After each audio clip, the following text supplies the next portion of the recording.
Let's go. This is history. What enabled the Spanish to destroy and deform our pre-Hispanic roots? Nowadays, binationals and foreigners abuse this past. There are many distortions, starting with the fact that today we have many supposed ancestors of the past. Some call themselves shamans or gurus, words that are not even from this continent.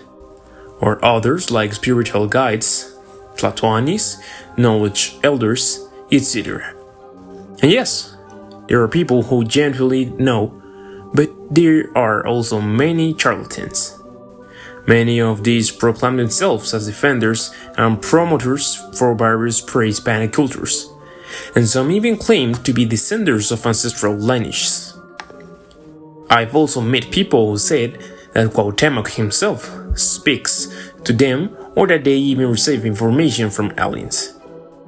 However, their image and actions are far from the spirituality that they claim. In other words, many of these guides have the same vices and bad practices that they complain about regarding the Catholic Church and its representatives. Just because they wear white robes or use supposed pre-Hispanic attire doesn't mean they are true beacons of light. As people used to say, another abuse is the indiscriminate use of what are now called power plants, highlighting Yucari in the north of the continent and ayahuasca in the south, to name just a few examples. In the past, it was known that those who understood what we now call herbal medicine passed their knowledge down throughout generations. Therefore, not just anyone could become a healer, unlike what happens today. These people will not give out plants and remedies indiscriminately, as if they were candy for children. Remedies were given only if person truly needed them, mixing this knowledge with astronomical, calendarical, and other aspects. But today, anyone can boast of leading shamanic ceremonies and giving out magical remedies. Something that would have been unthinkable before is now happening: shamanic tourism by both nationals and foreigners in various parts of the continent. In these practices, ceremonies are held to consume peyote, drink ayahuasca, and use as many hallucinogenic plants as they can. Of course, there are cases where people don't even pretend to perform ceremonies to justify their consumption. They consume these substances simply out of vice. And the truth is, many people who experience these practices do not do so out of any real need, whether physical or emotional, but simply because they can pay to consume peyote, drink ayahuasca, and use marijuana, mushrooms, or any other hallucinogenic plant just because they want to. These indiscriminate practices can put the health and lives of their participants at risk, as this is not a game. With this, I am not saying that this is the case everywhere, but as the saying goes, a few bad apples spoil the bunch. Furthermore, these bad practices generally have no endorsement and not only injure people, but also the plants themselves, as jickery and other plants are being overexploited.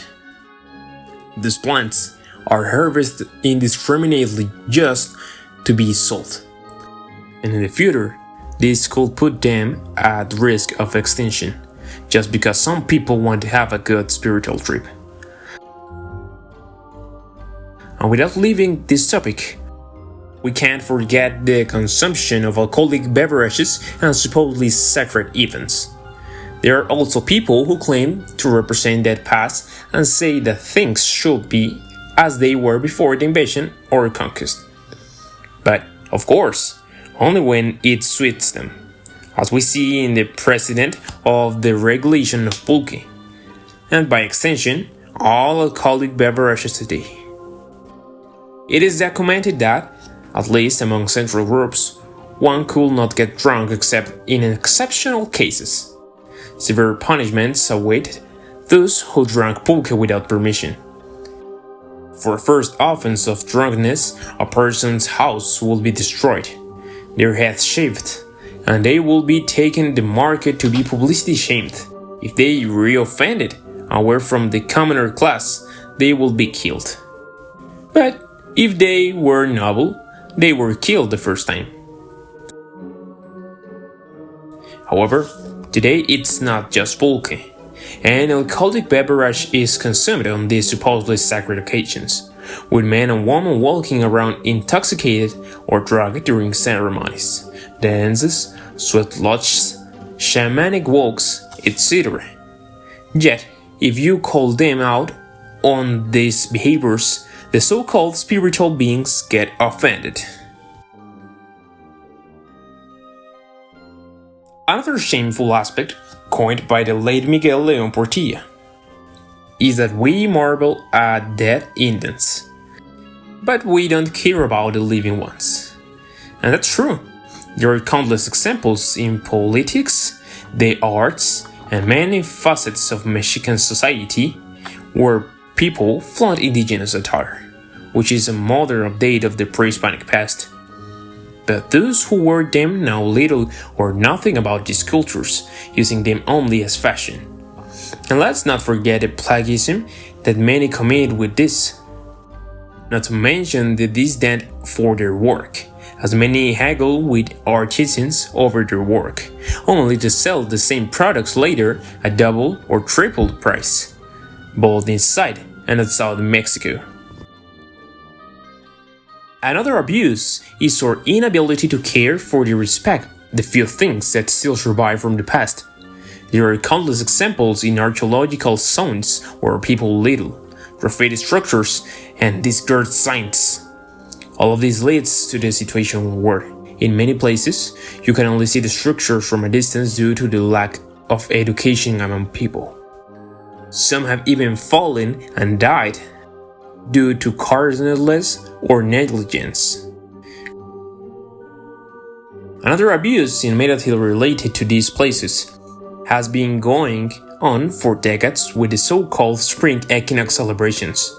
Many flock to the most famous archaeological sites, like ants who supposedly recharge with good energy, without respecting the sites and causing their deterioration. And many of them have no idea what an equinox is or when it really occurs in nature, believing that simply raising their hands and celebrating will change their lives, as if it were that easy. And now, let's talk about modern inventions. Our ancestors created and invented things. One day, they decide to plant, create calendars, make constructions, etc. In other words, they invented things, and that's not wrong. But in our present, modern things are being invented that often have little or nothing to do with the pre-Hispanic past. The problem is that some claim that such things was done 500 years ago, and that is not true. Today we have expression that makes part of the ancient worldview and its symbolism with things, prostitutes, and foreign ideologies, selling them as pre-Hispanic. There are many examples of this, dating back to before 2012, and the supposedly end of the world when the New Age beliefs were on the rise. From these beliefs came the ideas of cosmic and galactic Mayas, that the Mayas suddenly disappeared, traveled to the Pleiades, and many other absurdities beliefs that have nothing to do with history. Today, pre-Hispanic yoga, pre-Hispanic martial arts, and supposed Maya weddings have been invented. They mix Asian healing techniques and many other practices, selling them as original, where many of them have nothing pre-Hispanic, Mayan, or Mexica about them except the name. Well, everyone is trying to make a living, but it is too difficult to say that these are inspirations and updates instead of deceiving the public by selling them as if it was how everything was 500 years ago.